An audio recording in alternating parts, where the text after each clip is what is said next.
नमस्कार, मैं हूं सौरभ शर्मा। भारत के खिलाफ एक नई साजिश रची गई, एक नया वर्ड आ गया, इसे सोशल मीडिया पर वायरल किया गया, अलग अलग तरीके से ट्वीट किए गए और सैकड़ों मैसेज वायरल हो गए। पिछले 3 दिन से जो खबरें सोशल मीडिया पर इस्लामोफोबिया के नाम से वायरल की गई, जो ट्वीट्स अलग अलग तरीकों से लिखे गए, आज हम इन सबको डिकोड करेंगे और आपको ये बताएंगे कि ये पूरा प्लान आखिर तैयार कहां हुआ, कैसे तैयार हुआ और इस साजिश के पीछे किसका दिमाग था।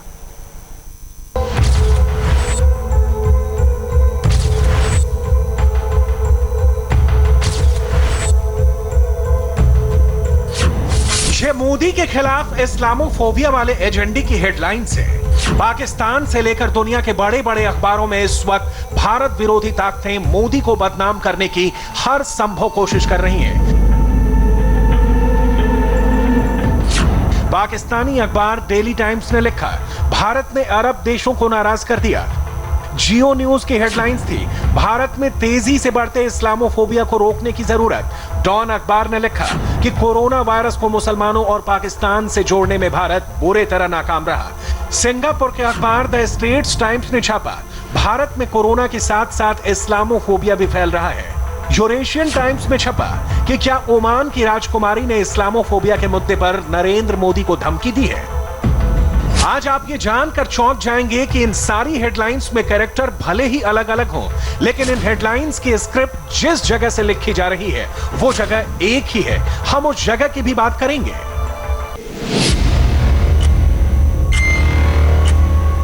लेकिन सबसे पहले आपको इन सारी हेडलाइन से जुड़े एक अहम किरदार के बारे में पता होना चाहिए और इस किरदार का नाम है सैयदा मोना बिन्त फतह अल सैद, जो ओमान की राजकुमारी है।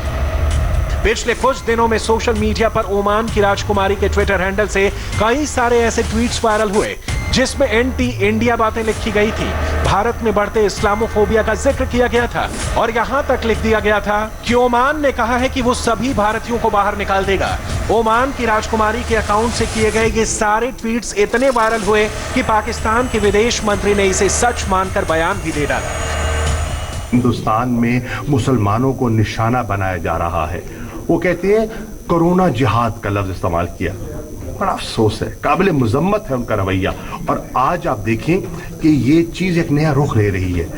गल्फ ममालिक, जहां हिंदुस्तान की बहुत बड़ी आबादी रहती है और काम करती है, बहुत से गल्फ ममालिक ने इसका नोटिस लिया है और वो अब कह रहे हैं, मिसाल के तौर पे ओमान ने कहा है अगर ये रवैया जारी रहता है तो जो हिंदुस्तानी ओमान में काम कर रहे हैं ये भी वापस चले जाएं। ये बहुत से, और मैं कहूँगा और मैं इंशाअल्लाह मैं इस चीज़ का मैंने नोटिस लिया है और मैं गल्फ के ममालिक के वज़ीर ख़ारजा को ख़त लिख रहा हूँ कि वो हिंदुस्तान से रब्ता करें, उन्हें कहें अपना रवैया तब्दील करें और अगर मुसलमानों को वो निशाना बना रहे हैं तो फिर उनकी जिम्मेदारी बनती है, OIC की जिम्मेदारी बनती है कि वो हिंदुस्तान को निशाना बनाए। लेकिन शाह महमूद कुरैशी के बयान और ओमान की राजकुमारी के भारत विरोधी ट्वीट्स के पीछे का सच कुछ और ही है। आज हम फर्जी इस्लामोफोबिया क्रिएट करने वालों को एक्सपोज करेंगे सबूतों के साथ। सबूत नंबर 1, ओमान की राजकुमारी के नाम का इस्तेमाल किया गया। क्या सच में किसी राजकुमारी ने यह ट्वीट लिखा? सबूत नंबर 2, ओमान की राजकुमारी को हथियार बनाकर मोदी को बदनाम करने की साजिश रची गई। इस्लामोफोबिया वर्ड को वायरल करने वाले कौन थे? और सबूत नंबर 3, क्या इस साजिश की पूरी पटकथा पाकिस्तान में लिखी गई थी? इस पूरे घटनाक्रम को समझने के लिए आपको एक एक करके वो सारे वायरल ट्वीट्स देखने होंगे। ओमान की राजकुमारी के नाम पर बनाए गए ट्विटर अकाउंट से किया गया भारत विरोधी ट्वीट तो सही है, लेकिन यह ट्वीट करने वाला शख्स फर्जी है, इसलिए ट्वीट भी फर्जी है। ध्यान से इस ट्विटर हैंडल को देखने पर पता चलता है कि यह ओमान की राजकुमारी के नाम पर बनाया गया एक पैरोडी अकाउंट था।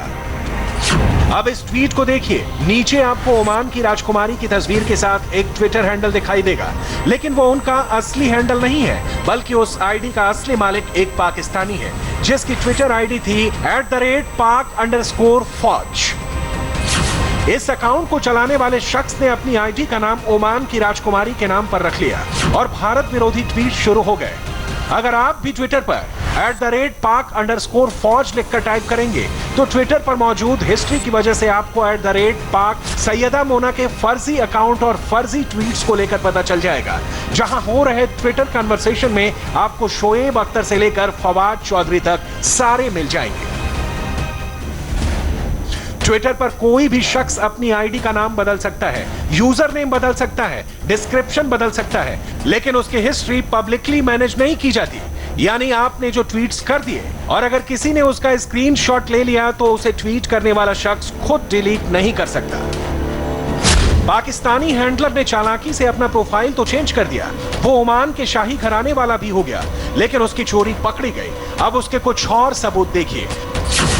बाबरी मस्जिद बनाओ का संदेश वाला ट्वीट करने वाले इस ट्विटर आईडी का मालिक वही @pak_फौज था। BFI के बैनर हाथ में लिए बच्चे की तस्वीर भी इसी आईडी से पोस्ट हुई थी, लेकिन अब ये सारे ट्वीट्स डिलीट कर दिए गए हैं।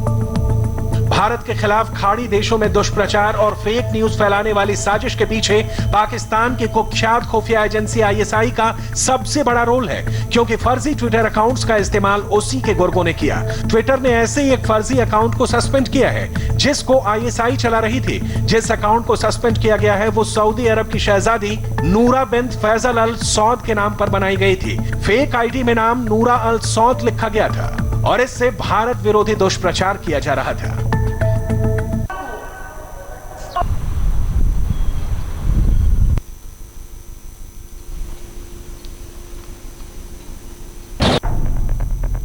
भारत और खाड़ी देशों के बीच के संबंध सालों पुराने हैं। पिछले कुछ सालों में प्रधानमंत्री मोदी की लीडरशिप में खाड़ी देशों से भारत के रिश्ते पहले से कहीं ज्यादा मजबूत हुए हैं। कोरोना वायरस को फैलने से रोकने की कोशिशों के बीच पिछले कुछ सप्ताहों में प्रधानमंत्री मोदी ने खाड़ी देशों के कई नेताओं से बातचीत भी की है। और सबसे बड़ी बात यह है कि कोरोना काल में प्रधानमंत्री मोदी ने दुनिया के हर मित्र देश की तरह खाड़ी देशों का भी भरपूर साथ दिया है और भारत ने हाइड्रोक्सी क्लोरोक्वीन की मदद भेजी है। ओमान की राजकुमारी के सफाई के बाद ओमान में भारत के राजदूत मनु महावर ने राजकुमारी को सफाई जारी करने के लिए शुक्रिया कहा और दोनों देशों के बीच के रिश्तों को मजबूत बताया। इस बीच खबर यह है कि पाकिस्तान के सारे फर्जीवाड़े पर पानी फिर गया है, क्योंकि खाड़ी देशों ने भारत को भरोसा दिलाया है कि सोशल मीडिया पर चल रहे भारत विरोधी फर्जीवाड़े के खिलाफ खाड़ी देश जीरो टॉलरेंस की नीति अपनाएंगे। विदेश मंत्री एस जयशंकर ने सऊदी अरब, ओमान, कतर, UAE, फिलिस्तीन, बहरीन, कुवैत और अल्जीरिया के विदेश मंत्रियों से बात की है और सबने एक स्वर में भारत को यकीन दिलाया है कि खाड़ी देशों और भारत के बीच सोशल मीडिया के जरिए नफरत की दीवार खड़ी करने वालों को बिल्कुल बर्दाश्त नहीं किया जाएगा। यानी इशारा साफ है, पाकिस्तान चाहे कितने भी हथकंडे क्यों ना अपना ले, अलग अलग तरीकों से गोटी क्यों ना सेट कर ले, ट्विटर पर कुछ हैशटैग को ट्रेंड करवाने से भारत की इमेज को कोई फर्क नहीं पड़ता, क्योंकि जो भारत के दोस्त हैं वो दोस्त रहेंगे। आज देश में लॉकडाउन में कुछ छूट मिली, जरूरी सामान की दुकानें खुली, लेकिन किसी भी धर्म के लोगों को इकट्ठा होने की इजाजत नहीं है। सुकून है कि रमजान के मौके पर देश भर की मस्जिदों में इसका पालन हो रहा है, इसलिए व्हाट्सएप पर चल रहे मैसेज के बहकावे में बिल्कुल ना आए। हमने पूरी दुनिया से रमजान की रिपोर्ट मंगाई। मक्का से लेकर जेरूसलम तक, काहिरा से लेकर जकार्ता तक की मस्जिदों में कोरोना से लड़ने का एक ही प्रोटोकॉल फॉलो हो रहा है। ये इंटरनेशनल रिपोर्ट देखेंगे तो आप भी समझेंगे कि भारत में हम सही रास्ते पर हैं। अल्लाहु अकबर, अल्लाहु अकबर।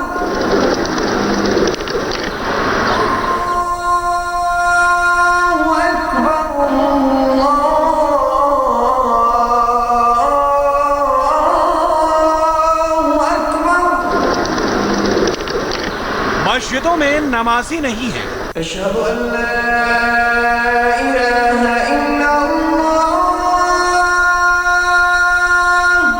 रोजे हो रहे हैं मगर इफ्तार की मनाही है। अशहदु अल्ला इलाहा इल्लल्लाह। जहां इफ्तार अलाउ है वहां दावत पर पाबंदी है। माह रमजान में मस्जिदें खाली हैं। अशहदु अन्ना मुहम्मदर रसूलुल्लाह।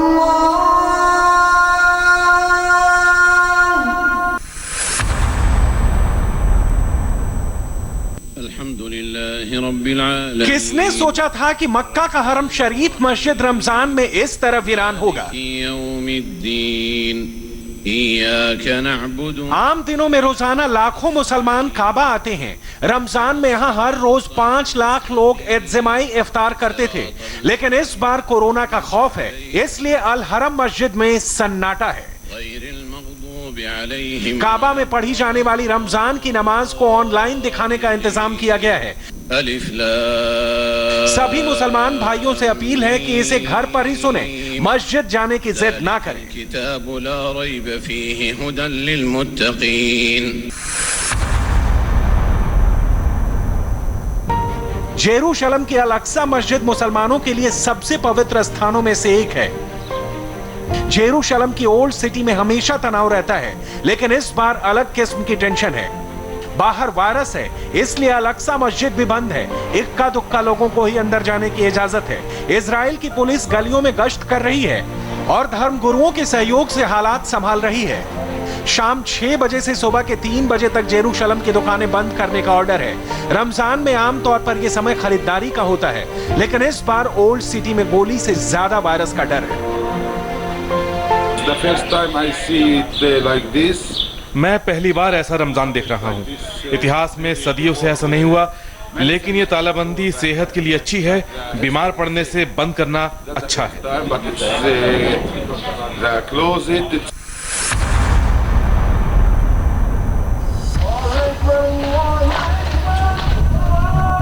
ये तुर्की के इस्तांबुल की फातेह मस्जिद है, वीरान और सुनसान। रमजान में फातेह मस्जिद में इमाम अकेले नमाज पढ़ रहे हैं।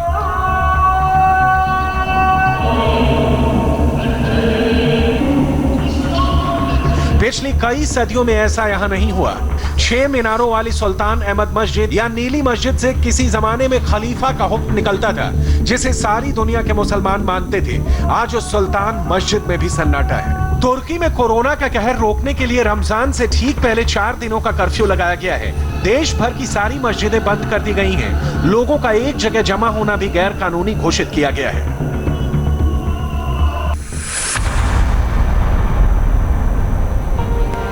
मिस्र की ओल्ड कायरा सिटी की सबसे बड़ी अल हुसैन मस्जिद में ताला बंद है। यहां भी रमजान की नमाज तो हो रही है, लेकिन नमाजी मस्जिद नहीं आ सकते। काहिरा में कोरोना का खौफ वैसा नहीं दिखता जितना मिडिल ईस्ट के दूसरे बड़े शहरों में है। फिर भी बाजार की रौनक गायब है।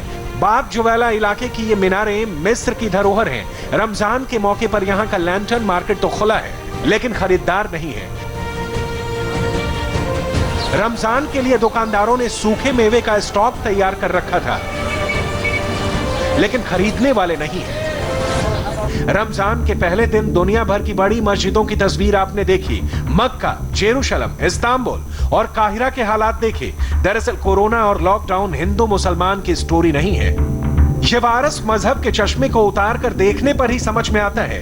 जिन भाईजान को अब भी ये लगता है कि रमजान में सिर्फ हिंदुस्तान की मस्जिदों पर पाबंदियां लगी हैं, वो दुनिया की सबसे बड़ी मुस्लिम आबादी वाले देश इंडोनेशिया के हालात देख लें।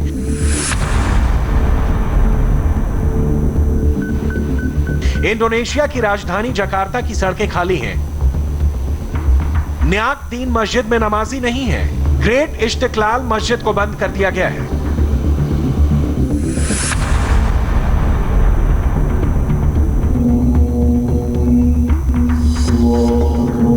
मलेशिया की कुआलालंपुर की राष्ट्रीय मस्जिद में कुल 5 लोगों ने रमजान की नमाज पढ़ी। सुल्तान अब्दुल समद मस्जिद में तालाबंदी का बैनर लगा है। यह मस्जिद 16 मार्च से ही अस्थायी तौर पर बंद है। मस्जिद का ताला कब खुलेगा पता नहीं। मलेशिया ने पड़ोसी देशों सिंगापुर और ब्रुनोई की तरह ही रमजान के बाजारों पर भी पाबंदी लगा रखी है।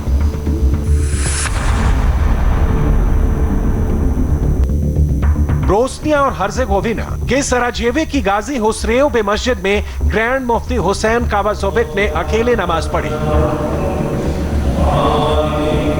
मस्जिद में गिनती के 5 लोग इबादत के लिए आए, क्योंकि इतने कितने लोगों की ही इजाजत थी, नागरिकों के लिए तरावीह की लाइव स्ट्रीमिंग की गई।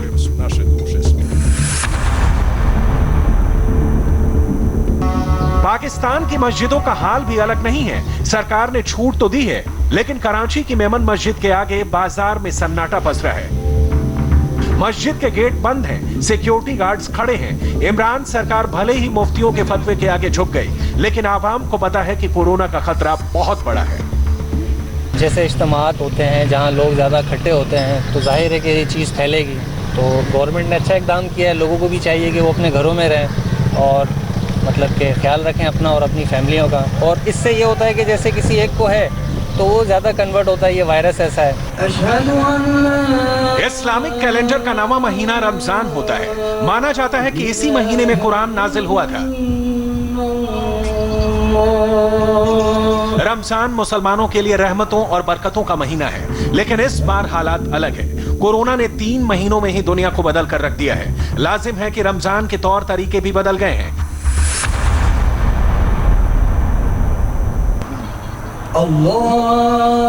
अमेरिका के मिनेसोटा में Islamic civic society of America के प्रमुख शेख अब्दी सलाम ने मस्जिद की जगह बिल्डिंगों के बीच खड़े होकर अजान की। शेख अब्दी सलाम ने अमेरिकी मुसलमानों से घर पर ही रहकर इबादत करने को कहा है।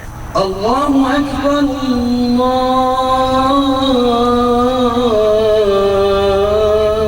दिल्ली, मुंबई, लखनऊ, हैदराबाद और श्रीनगर की बड़ी मस्जिदों में भी इसी प्रोटोकॉल का पालन हो रहा है।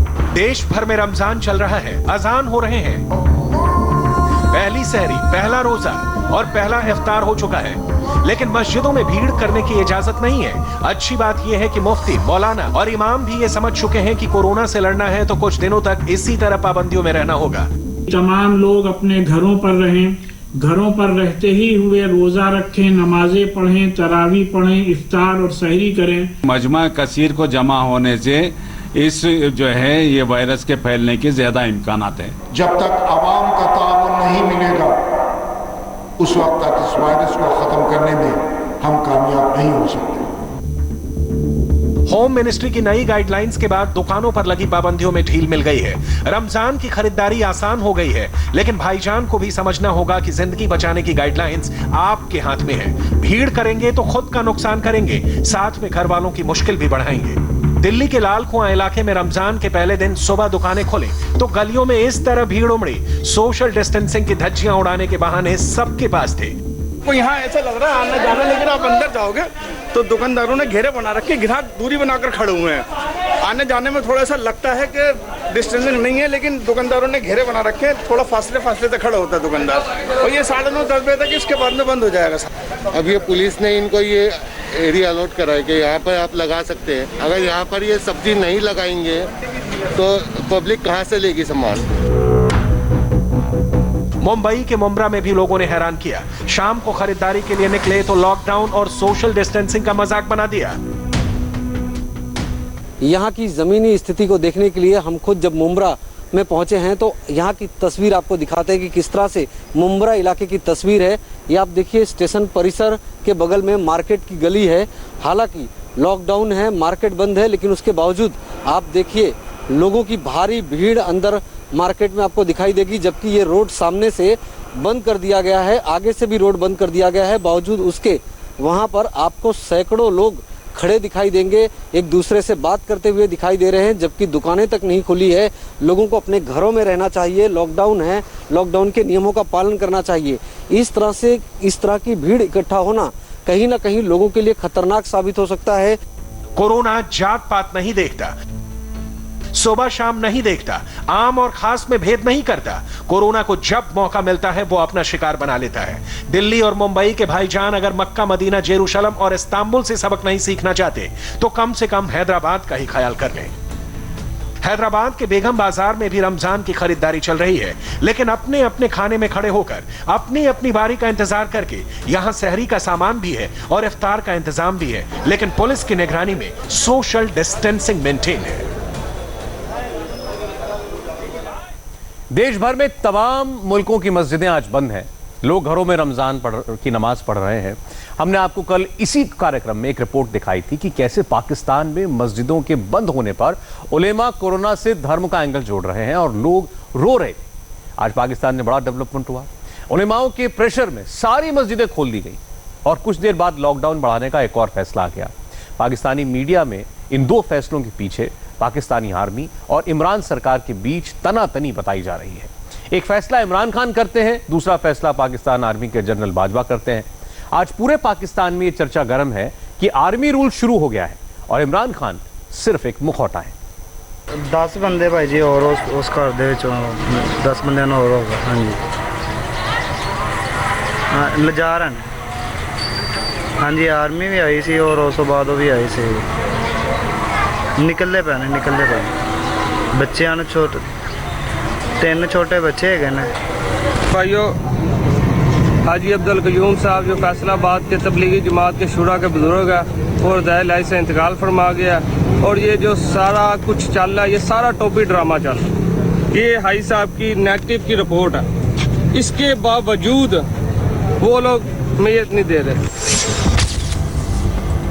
लाहौर से लेकर इस्लामाबाद तक 7 तालों में बंद, कई परतों में छिपा सच बाहर आ गया। पाकिस्तान में इन दृश्यों को दिखाने पर पूरी तरह पाबंदी है। यकीन मानिए, पाकिस्तान के एक न्यूज पोर्टल पर पोस्ट की गई ये स्टोरी रोंगटे खड़ी करने वाली है, क्योंकि खुफिया कैमरे में पाकिस्तान का बहुत डरावना सच कैद है। आज पाकिस्तान के खुफिया प्लान का एक एक सच सबूतों के साथ आपके सामने होगा। आपको पता चलेगा कि एटम बम चिल्लाने वाले पाकिस्तान के अंदर के हालात क्या हैं। बस आप गौर से इन तस्वीरों और इन तस्वीरों में कैद खबरों को सुनिए और समझिए। पाकिस्तान के एपी सेंटर से कोरोना की रिपोर्टिंग। 10 बंदे भाई जी और उस घर दे 10 बंदे और होगा। हाँ जी, हाँ लिजा रहे हैं। हाँ जी, आर्मी भी आई सी और उस बाद भी आई सी। निकलते पे बच्चों ने छोटे 3 छोटे बच्चे है ना। खुफिया कैमरे में कैद इमरान का खुराफाती सच। ये बात तो रही है, तो अभी तक रोबोट को आना चाहिए। एक ये घर है होना चाहिए, बना और एक ये घर है। ये बेचारा देखें किस तरीके से परेशान है। ये देखें ये किस तरीके से परेशान है। ये एक अकेला इस घर के अंदर है। इसकी माँ को दिलेगा, इसको तो निकालो बाहर। रिपोर्टें 24 घंटे के अंदर आ जाती है। अभी तक 5 दिनों को कोई रिपोर्टें नहीं आई हैं। भैया यहाँ पर सिर्फ पुलिस वालों को छोड़ा हुआ है। पाकिस्तानी रिपोर्ट, बाजवा का नहीं है सपोर्ट। कोरोना की भविष्यवाणी, इमरान की जाएगी कुर्सी।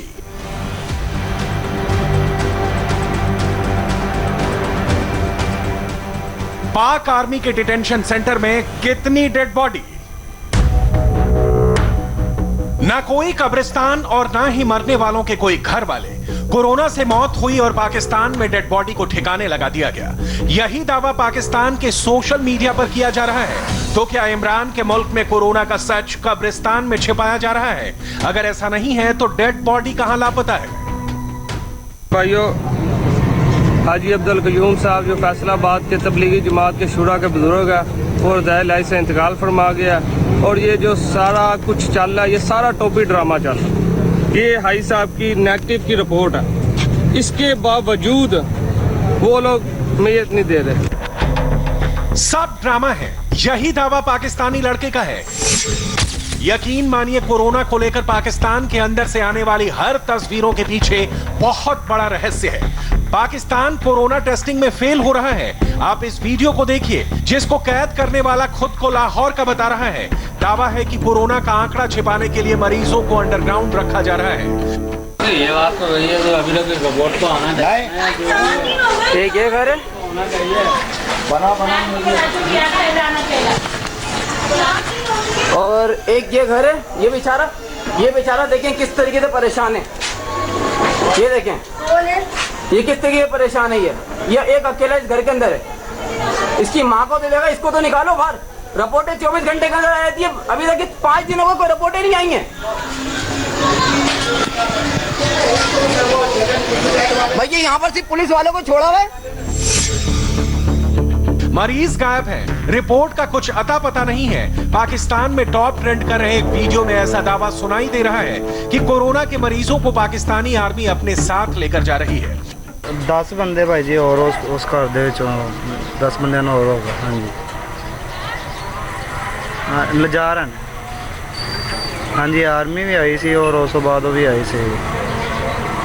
निकलते पे बच्चे आने छोटे 3 छोटे बच्चे है ना। पाकिस्तानी आर्मी कोरोना के मरीजों को अपने साथ कहां ले जा रही है, ये किसी को नहीं पता। पाकिस्तानी आर्मी के डिटेंशन सेंटर में कितने मरीज हैं, कितनी डेड बॉडी निकली, इसका कोई आंकड़ा नहीं। आरोप है कि पाकिस्तान की पिक्चर बहुत धुंधली है। ऐसा क्यों, आप इस पाकिस्तानी वीडियो से समझिए। वीडियो में नजर आ रहे लोग विदेश से पाकिस्तान लौटे हैं, लेकिन इमरान की ढोल को इन लोगों ने फोड़कर पाकिस्तान की पोल खोल दी है। सुनिए पाकिस्तान में कोरोना की टेस्टिंग का सच। 48 घंटे का ओवरसीज पाकिस्तानियों को बताया है कि 48 घंटे में रिजल्ट आएंगे।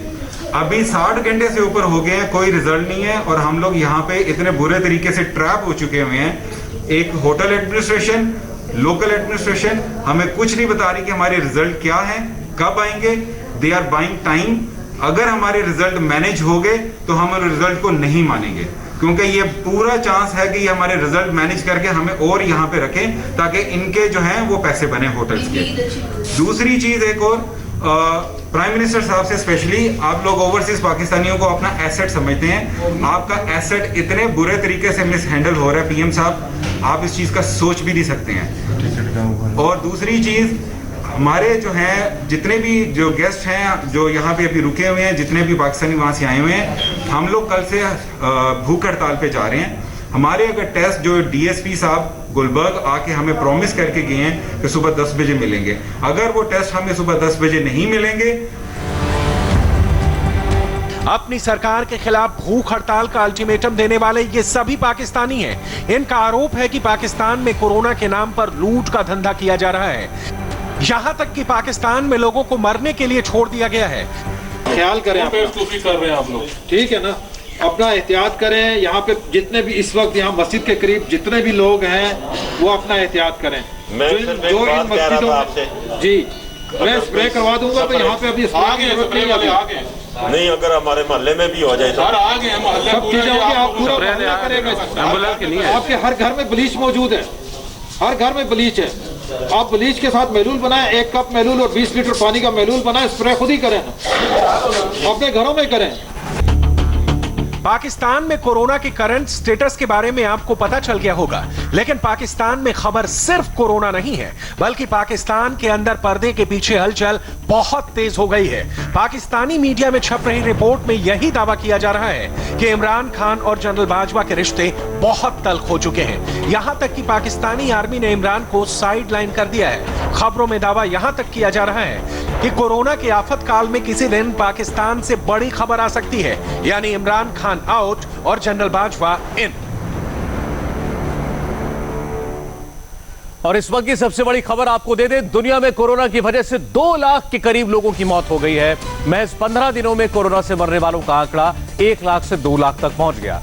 कोरोना से सबसे ज्यादा लोगों की मौत अमेरिका में हुई है, जहां अब तक 52,000 लोगों की जान चली गई। यूरोप में 1,20,000 लोग कोरोना से अपनी जान गंवा चुके हैं, जबकि पूरी दुनिया में 28.5 लाख कोरोना पॉजिटिव शख्स हैं।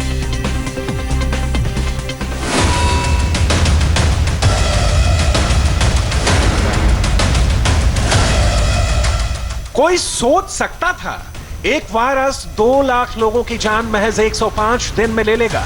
कोई सोच सकता था अमेरिका में देखते देखते 52,000 से ज्यादा लोग मर जाएंगे? अमेरिका वो मुल्क है जिसके पास सबसे ज्यादा 6500 एटम बम है, विश्व की सबसे शक्तिशाली सेना है, सबसे एडवांस फाइटर प्लेन्स हैं, हाईटेक मेडिकल मशीन और बेहतरीन डॉक्टर्स हैं, और बेशुमार दौलत भी है। अमेरिका में 52,000 मौत का मतलब समझते हैं? इतनी ज्यादा मौतें वर्ल्ड वॉर 2 में यूएसए ने देखी थी। वर्ल्ड वॉर 2 साल 1939 से 1945 तक चला, जिसमें 4 लाख से ज्यादा अमेरिकियों की जान गई। लेकिन इस बार महज 100 दिनों के अंदर ही अमेरिका बुरी तरह से टूट गया। अमेरिका के बाद सबसे ज्यादा नुकसान इटली का हुआ है। इटली ऐसा देश है जिसके हेल्थ सिस्टम का उदाहरण हर कोई देता था। इटली में एक एक जान बेहद कीमती मानी जाती है, लेकिन एक वायरस आया और इटली के पूरे हेल्थ सिस्टम को क्रैश कर दिया। यही हाल स्पेन, फ्रांस, जर्मनी का है। हर कोई घुटने पर आ गया है। एक वायरस ने बड़े बड़े देशों की तकदीर और तस्वीर ही बदल डाली। आज कब्रिस्तान में पैर रखने की जगह नहीं है। दुनिया भर में ताबूतों की कमी हो गई है।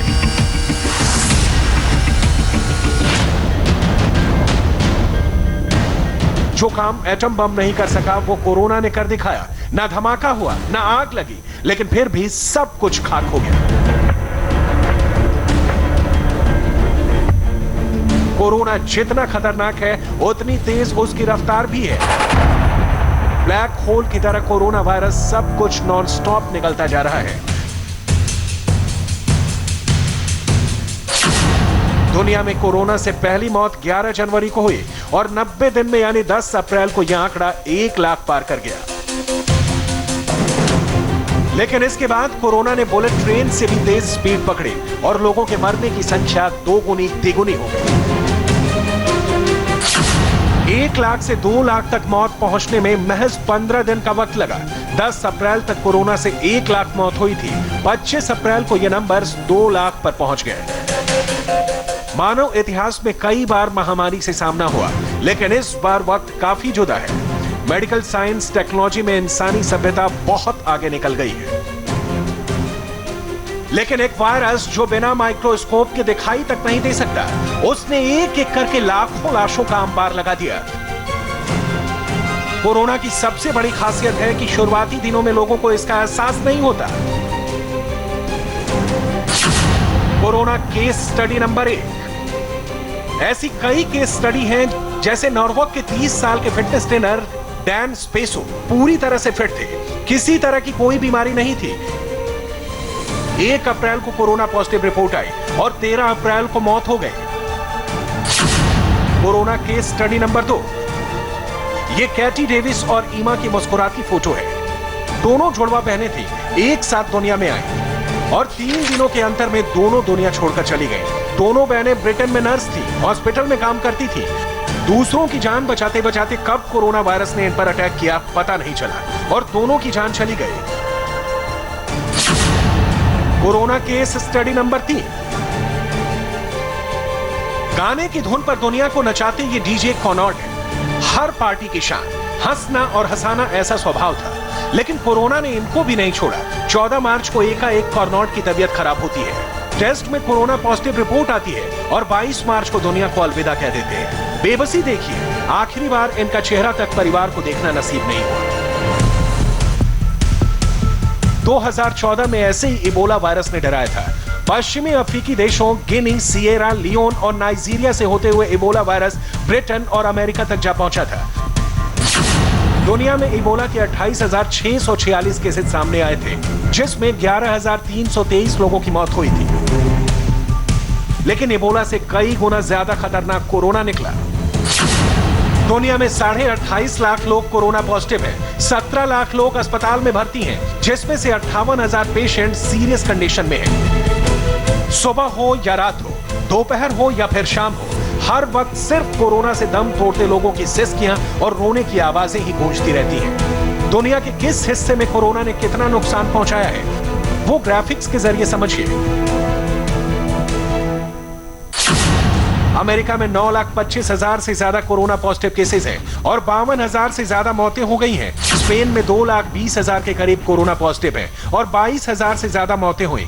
इटली में 1,92,000 से ज्यादा केसेस हैं और 26,000 लोगों की जान गई। फ्रांस में 1.5 लाख से ज्यादा कोरोना पेशेंट हैं और 22,000 से ज्यादा मौत हुई।